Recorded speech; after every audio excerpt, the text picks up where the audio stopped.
नमो बुद्धाय, नमो धम्माय, नमो संघाय। महाकारुणिक तथागत गौतम बुद्ध, विश्वरत्न परमपूज्य डॉक्टर बाबासाहेब आंबेडकर, क्रांतीसूर्य महात्मा ज्योतिबा फुले, क्रांती माता सावित्रीबाई फुले, माता रमाई, राजश्री शाहू महाराज या सर्वांना मी त्रिवार अभिवादन करते।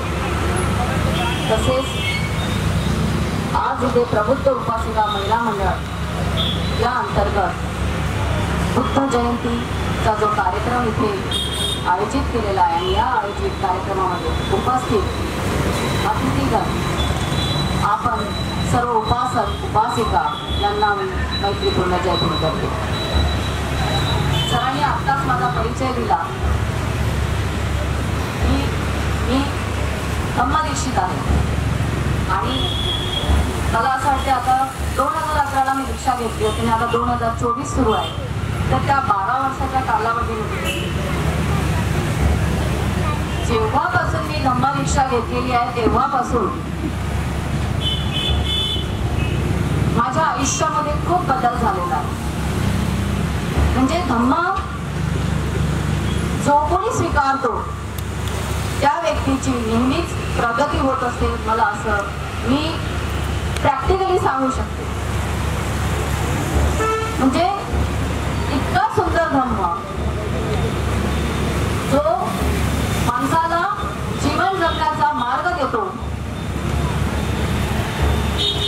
त्या धम्माला आपण अजून जाणून घेऊया आणि असेच या अंतर्गत यासाठीच असे विविध कार्यक्रम आपल्या भारतामध्ये राबविले जातात, आपल्या परिसरामध्ये हे कार्यक्रम राबविले जातात।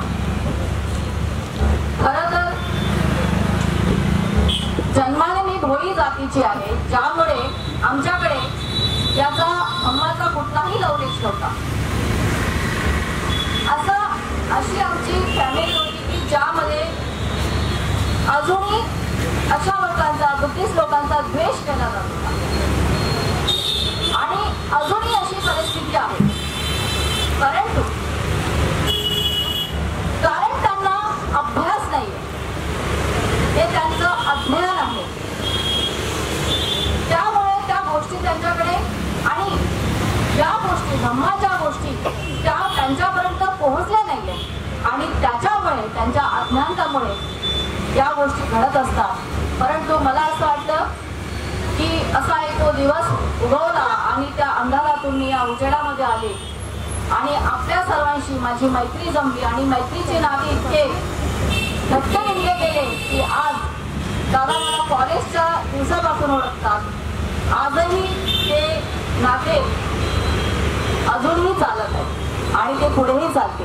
म्हणजे इतका मैत्रीभाव, इतकी करुणा या धम्मामध्ये आहे। माझं आयुष्य हिंदू समाजामध्ये गेलेलं होतं, अर्ध आयुष्य गेलेलं आहे। जेव्हा मी दोघांचा कंपेरिंग तुलना करते किंवा अभ्यास करते तर मला असं वाटतं की ज्या काही गोष्टी आहेत कर्मकांडाच्या त्याच्यामध्ये त्या स्त्रियांना, महिलांना त्याच्यामध्ये गुंतवून ठेवतात, पण धम्मामध्ये जो एक समानतेचा दर्जा इथे उपलब्ध करून दिला तथागतांनी, तो खरंच वाखाणण्याजोगा आहे आणि तोच दर्जा आपल्याला सर्व महिलांना संविधानामध्ये मिळालेला आहे। खरं तर शिक्षणाची मला आवड आहे, म्हणजे शिक्षण म्हणजे सतत असं काहीतरी शिकत राहावं असं मला नेहमीच वाटत असतं आणि परंतु आमच्या फॅमिलीमध्ये शिक्षणाला जास्त शिकल्याने मुली फार हुशार होतात अशी एक वेगळीच विचारसरणी आहे। परंतु त्या सर्व विचारसरणीला तोडून मी माझं शिक्षण घेतलं, माझं BTech BEd आणि आता सध्या MA इंग्लिश लिटरेचर सुरू आहे। तर हा अशा प्रवासामध्ये जेव्हा मी बघितलं, मी OBC धर्मांतर कमिटीमध्ये सुद्धा काम करते, राठोड सरांसोबत काम करते की धम्म सांगण्याचा प्रयत्न करतो आणि ज्यांना ज्यांना पटला ते OBC बांधव धम्मदीक्षा घेतात। तर आजचा जो विषय भारतीय बौद्धांच्या समस्या, तर मी सुद्धा एक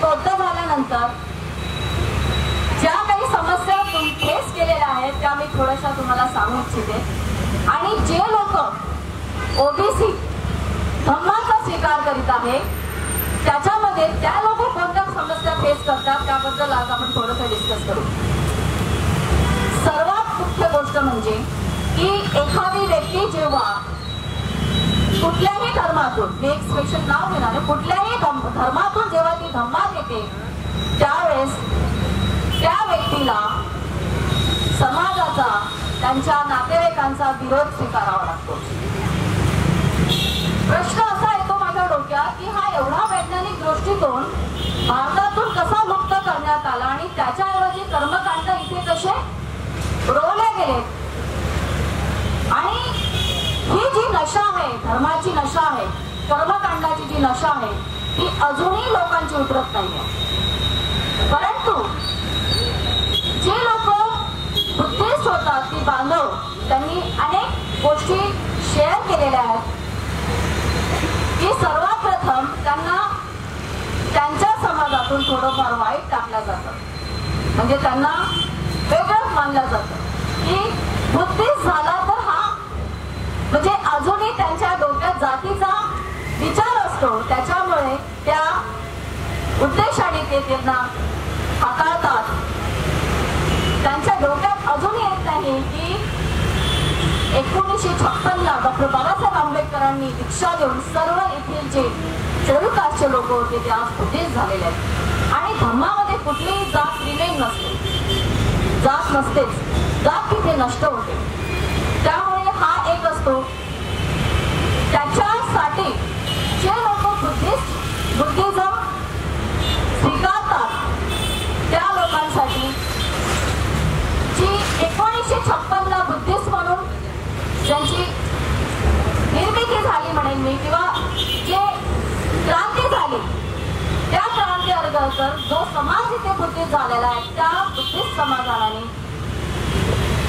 या ओबीसी मधून आलेल्या बुद्धिस्ट लोकांना स्वीकारावं. फक्त स्टेज पुरते नाही किंवा दाखवण्यासाठी नाही, तर पूर्णपणे स्वीकारावं. आता एक डॉक्टर होते चंद्रपूरचे, तेली समाजाचे होते. त्यांनी दीक्षा घेतली. त्यांना 2 मुलं डॉक्टर होते आणि दोघेही मुलं डॉक्टरच झाले.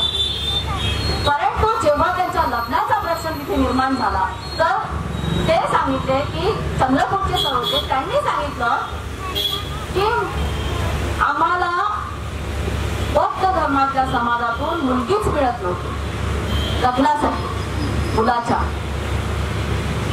तर हा एक गंभीर प्रश्न आहे. म्हणजे आजही जे बुद्धिस्ट आहेत 1956चे, ते अजूनही आज जे बुद्धिस्ट होत्या त्यांना स्वीकारण्याचा प्रयत्न करीत नाहीये. मला असं वाटतं स्वीकारलेच नाही. शेवटी इतके फिरले ते आणि शेवटी त्यांनी तेली समाजाचीच मुलगी त्यांना मिळाली. म्हणजे हा जो अनुभव आहे हा अनुभव त्यांनी शेअर केला. तसेच शैक्षणिक समस्या सर्वांनाच आहे. हा फक्त बुद्धिस्ट लोकांना नाही आहे, तर जो कुठलाही मागासवर्ग आहे त्या सर्वांना शैक्षणिक समस्या आता झालेल्या आहेत. कारण की शिक्षणाचं बाजारीकरण झालेलं आहे, ज्यामध्ये सरकारला असं वाटतं की कुठलाही SC OBC हा शिकावा नाही आणि त्यांची गुलामगिरी करण्यासाठी इथे हा निर्माण व्हावा, त्यासाठी शिक्षणाचं बाजारीकरण झालं आहे. आणि त्याच्यामुळे अनेक सरकारी शाळा बंद झाल्या आहेत आणि ज्या काही शाळा निर्माण झाल्या आहेत, जे मंत्री आहेत त्यांच्या ज्या शाळा निर्माण झाल्या आहेत त्याच्यामध्ये भरमसाठ फी असते. शिक्षणामध्ये इतकी फक्त आली आहे की जेव्हा या गोष्टीचा अभ्यास करायला जातो तर मुलांचं कुठेतरी शोषण होत आहे, तसंच पालकांचं शोषण आपल्याला दिसते आहे. मला असं वाटतं की अख्ख्या भारतामध्ये शिक्षण प्रणाली एकच असायला पाहिजे, एक प्रणाली असायला पाहिजे. आज आपली मुलं, काही लोकांचे जे सुशिक्षित आहेत, जे खूप इकॉनॉमिकल त्यांचे बेस चांगला स्ट्रॉंग असेल तर ते आपल्या मुलांना CBSE मोठ्या शाळेमध्ये पाठवतं. जे काही मिळत असतात ते सेमी इंग्लिशला जातात, काही मराठी मीडियमला जातात, काही हिंदी मीडियमला जातात. ही जी तफावत इथे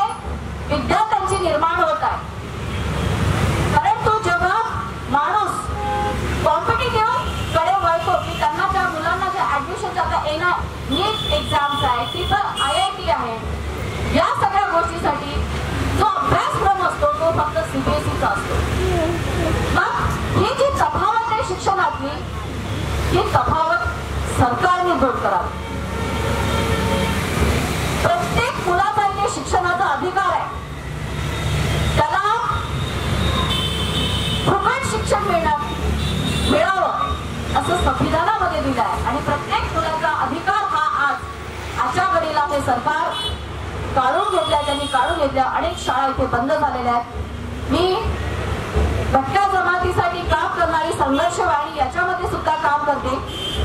त्या संघर्ष वाहिनीमध्ये भोई समाजातील मासेमारांच्या समस्या, तसेच महिलांचे शोषण आणि शैक्षणिक बालकांचे शैक्षणिक असमतोल म्हणजे शाळाबाह्य विद्यार्थी जे असतात त्याच्यासाठी काम करते.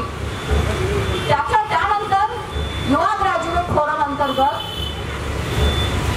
SC ST त्या OBCच्या मुलांच्या समस्या काय असतात, आज स्कॉलरशिपचा प्रश्न आहे, आज ऍडमिशनचा प्रश्न आहे. आजच्या घडीला बेरोजगारी खूप वाढलेली आहे.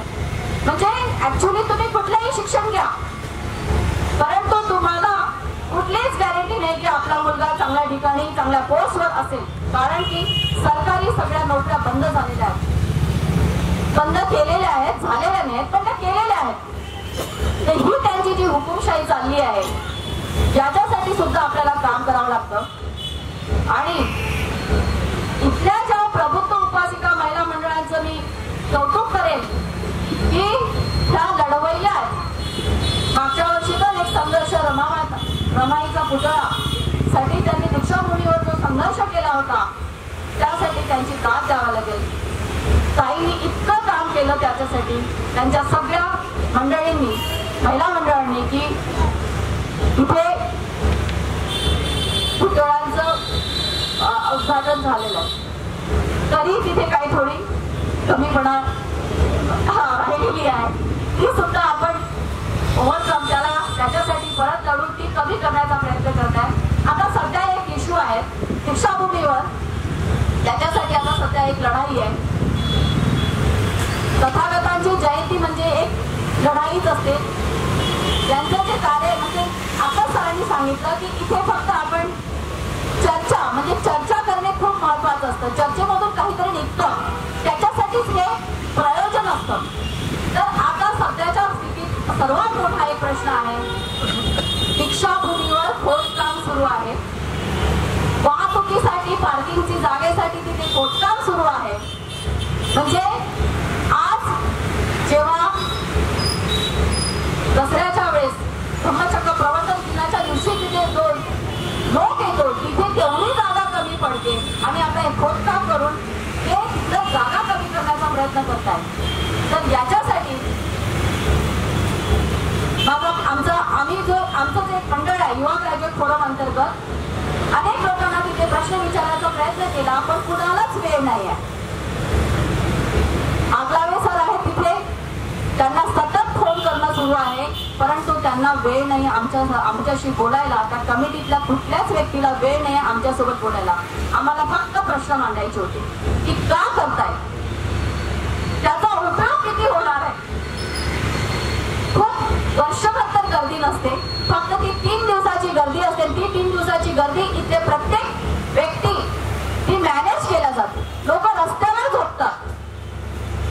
ते अवरून ही जी काही गोष्ट म्हणजे काहीतरी करणे आणि संताप निर्माण करणे, त्या दीक्षाभूमीचं जे महत्व आहे ते कमी करण्याचा प्रयत्न करणे, या गोष्टीसाठी आपल्याला लढावं लागेल. यासाठी मी प्रभुत्व उपासिक महिला मंडळांना सुद्धा सांगेन, त्यांचा अजूनही आम्हाला वेळ मिळत नाही कारण की ते खूप महत्वाचं पुस्तक लिहित आहे म्हणून, त्याच्यामुळे त्यांना वेळ नाही. तर या सगळ्या गोष्टी आहेत. म्हणजे काही गोष्टीमध्ये आपण दुसऱ्यांना दोष देऊ शकत नाही. तर आपल्या काही लोक असे आहेत की आपल्या लोकांच्या ज्या आताच काही बोलल्यात की विहारे आहेत ते कुठेतरी गिळंकृत झालेले आहेत. अनेक विहारांमध्ये अजूनही त्यांचा म्हणजे मी तर म्हणते की दीक्षाभूमीवर सर्व ताबा त्यांचा आलेला आहे. आणि याचा अनुभव तुम्ही घेतलाय आणि मीही घेतलेला आहे. म्हणजे अशा धम्माच्या ठिकाणी जी जागा अशी आहे पवित्र जागेमध्ये जिथे धमक्या मारण्याच्या धमक्या म्हणजे जिथे हिंसेचे प्रकार घडविण्याचा प्रयत्न करतात अशा भूमीमध्ये ही जी कमिटी बसली आहे त्याच्या विरोधात आपल्याला जाणे आवश्यक आहे. नाहीतर आज जगातून नागपुरामध्ये असे लोक बघतात की ही किती मोठी भूमी आहे की ज्या ठिकाणी रक्ताचा एकही थेंब न सांडवता इथे एवढी मोठी 1956 ला धम्मक्रांती झालेली आहे. आणि या धम्मक्रांती झाल्यानंतरच हा जो समाज आहे आज एका उच्च पातळीवर जाऊन बसलेला आहे. विद्या विभूषित झालेला आहे, आर्थिक स्तरावर स्वावलंबित झालेला आहे, राजकीय पटलावर त्यांनी आपला आकार उभा केला आहे. तर ही जी महत्वाची भूमी या भूमीला कसे तरी जावे हे जे प्रयत्न सुरू आहेत त्याचा आपण नक्कीच विरोध करू. आज भारतीय बौद्धाच्या समस्या हा जो टॉपिक आहे यामध्ये सगळ्याच समस्या ह्या नोकऱ्यांच्या गरिबी ह्या सगळ्याच कॉमन समस्या आहेत. आणि मला असं वाटतं की जेव्हा आपण धम्म स्वीकारतो त्यावेळेस कुठलीही जात राहत नाही, तिथे फक्त एक मानव जात असतो, स्त्री आणि पुरुष. त्याच्यामुळे कुठल्याही समाजाचा जो व्यक्ती असो ज्याच्या काही ज्या अडचणी असतील त्या अडचणी सोडवण्याचा आपण एक धम्मनायक किंवा धम्मनायिका म्हणून नक्कीच प्रयत्न करावा. आणि तसाच माझा तो प्रयत्न असावा. कारण की जेव्हा मी बुद्ध आणि धम्माचा अभ्यास केला तर मला हेच जाणवलं की या जगामध्ये जे दुःख आहे ते दुःख आपण पंचशीलानी आणि अष्टांगिक मार्गाने स्वीकारून स्वतःचं दुःख सुद्धा नाहीसं करू शकतो. तसेच ते दुसऱ्यांचं दुःख सुद्धा आपण नाहीसं करू शकतो. म्हणजे मानवता सर्वात मोठा इथे जो आपल्याला तथागतांनी प्रज्ञाशील करुणा हे जे 3 तत्व दिलेले आहेत या तत्वावर आपण जर चाललो तर आपण सर्व समाजातील लोकांच्या भारतीय लोकांची ज्या ज्या समस्या आहेत त्या समस्या सोडवण्याचा आपण प्रयत्न करू शकतो आणि एक मोठी लढाई देऊ शकतो. तर सगळ्या ज्या आपल्या बौद्धामधील दारूची व्यसनाधीनता ही सर्वच समाजाची समस्या आहे. आंतरजातीय विवाह ही सुद्धा सर्वच समाजाची समस्या आहे. आणि बाकीच्या अजून ज्या शिष्यवृत्ती बाबी याच्यासाठी तर आमची लढाई सुरूच असते. युवा ग्रॅज्युएट फोरम अंतर्गत या राजकीय पटलावर ज्या ज्या युनिव्हर्सिटीमध्ये वाईट गोष्टी घडत असतात त्या गोष्टींचा आढावा घेऊन आम्ही त्या गोष्टीसाठी लढत असतो. शिष्यवृत्तीसाठी, फॉरेन स्कॉलरशिपसाठी, त्याच्यानंतर मुलांच्या ऍडमिशनसाठी आजपर्यंत इतके दिवस युनिव्हर्सिटी झाली म्हणजे 100वा त्याचा वाढदिवस साजरा झाला. परंतु अजूनही एक कमिटी असते की ज्यामध्ये आपण एक कमिटी अजूनपर्यंत तिथे स्थापित झाली नव्हती की ज्यामध्ये एखाद्या मुलीवर कुठलाही अत्याचार होत असेल तर तिने कंप्लेंट कुठे करावी. डायरेक्ट कोणी डीसी जवळ जाऊ शकत नाही. त्यासाठी अजूनपर्यंत तिथे एक कमिटी सुद्धा निर्माण केली होती. परंतु आता ती कमिटी तिथे निर्माण केलेली आहे. त्याचा तिथे बोर्ड लागलेला आहे की एखाद्या मुलीला किंवा मुलाला त्रास होत असेल तर त्या कमिटीमध्ये तो आपली दखल कंप्लेंट करू शकतो आणि त्याची दखल घेतल्या जाईल. तर अशा विविध गोष्टी आता घडत आहेत असा प्रयत्न आहे. आणि नक्कीच आपण सर्व एक संविधानिक मार्गाने जाऊन बरेचसे जे आपले बौद्ध समाजाच्या लोकांचे जे प्रॉब्लेम्स आहेत, ओबीसी एससी लोकांचे जे प्रॉब्लेम्स आहेत ते प्रॉब्लेम्स आपण सॉल्व्ह करण्याचा प्रयत्न करतो. आणि एक गोष्ट जेव्हा धम्म म्हणजे जेही धम्मनायक असतो का धम्मनायिका असते जेव्हा त्याचं आचरण हे धम्मानुसार असेल तर नक्कीच बाकीची आपल्याला बघणारी व्यक्ती किंवा लोक हे आपल्यापासून अनेक गोष्टी शिकतात. आणि मला असं वाटतं की त्यांचा सुद्धा कल हा धम्माकडे निर्माण होऊ शकतो. त्यासाठी आपले आचरण सुद्धा आपण व्यवस्थित ठेवा, धम्मानुसार चालावं, सगळ्यांमध्ये प्रज्ञाशील करुणा ही डेव्हलप व्हावी. आणि आजच्या मी सकाळपासून 5:30 वाजतापासून निघालेले आहे. त्याच्यामुळे सकाळ आता संविधान चौकामध्ये बुद्ध पाडण्यात त्यानंतर इथे आपला हा कार्यक्रम तरी मला जितकं मी तुमच्यापेक्षा खूप लहान आहे तरी माझ्या हातातून काही जास्त बोलणं झालं असेल तर तुम्ही मला माफ कराल असं मला वाटतं. आणि आज इथे प्रबुद्ध उपासिका महिला मंडळाने मला इथे एक बोलावलं आणि आपले विचार मांडण्याचा एक प्रयत्न दिला, म्हणजे संधी दिली, प्रयत्न केला मी आणि एक संधी दिली. त्यासाठी मी सर्वांचे खूप खूप धन्यवाद मानते. सर्वांना माझा मैत्रीपूर्व जय भीम आणि सर्वांना या वैशाख पौर्णिमेबद्दल खूप खूप शुभेच्छा आणि खूप खूप मंगलकामना. थँक्यू.